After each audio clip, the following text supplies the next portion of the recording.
Welcome to the deep dive. Today we're going way, way back, 500 million years, actually. That's right. We're looking at a pretty stunning fossil discovery. They're calling it the sea moth. The sea moth, yeah.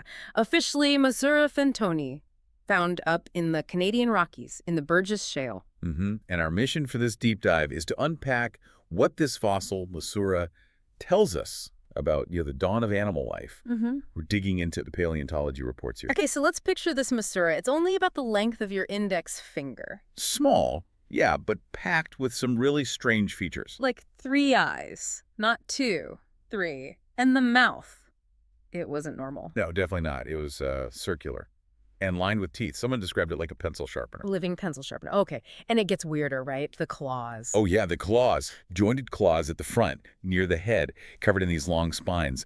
The researchers apparently nicknamed it the Edward Scissorhands look. Ah! Okay, I can see that. And it swam. It seems so. It had flaps along its sides, probably used them to swim, maybe something like how stingrays move today. So this creature, Masura, it belongs to a group called radiodonts. Exactly. An extinct group, relatives of modern arthropods like insects and spiders. We knew about radiodonts, like Anomalocaris. Right, the famous one.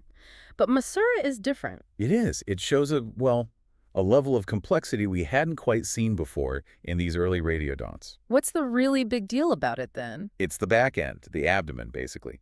Most radiodonts we knew had a fairly simple, repetitive structure back there. Okay. But Masura, it had this distinct region, multi-segmented, 16 segments actually, and get this, lined with gills. 16 segments with gills. Wow, that hasn't been seen before in its close relatives. Yep, that's new. And it's significant because, well, it suggests body plan specialization. Meaning it could use different body parts for different jobs, like breathing with that segmented bit. Precisely.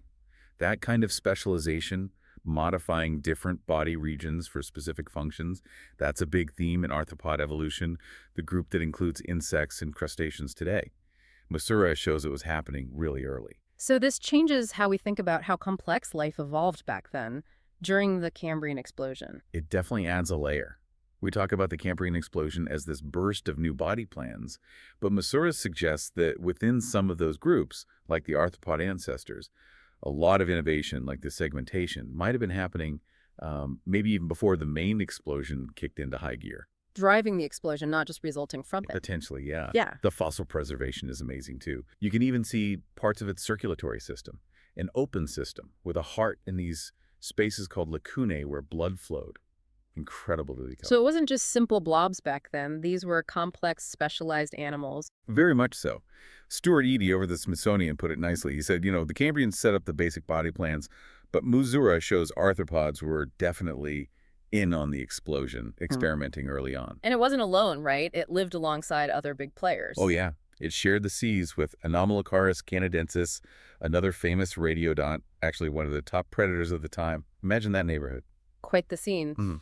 So wrapping up, Masura fentoni, it's more than just a weird fossil. Absolutely. Its unique features, especially that segmented gill-bearing abdomen, give us really valuable new clues about how diverse and, frankly, sophisticated life was becoming way back in the Cambrian. Showing surprising specialization, suggesting maybe evolution was working faster or earlier than we thought in some lineages? Exactly. It pushes back the timeline for that kind of complex body organization. Okay, so here's something to think about. If Masura held these kinds of surprises, this level of unexpected complexity, what else is down there in the fossil record? What other evolutionary twists and turns are waiting to be uncovered from that dawn of animal life? Makes you wonder. Thanks for joining us for this deep dive into our planet's ancient past.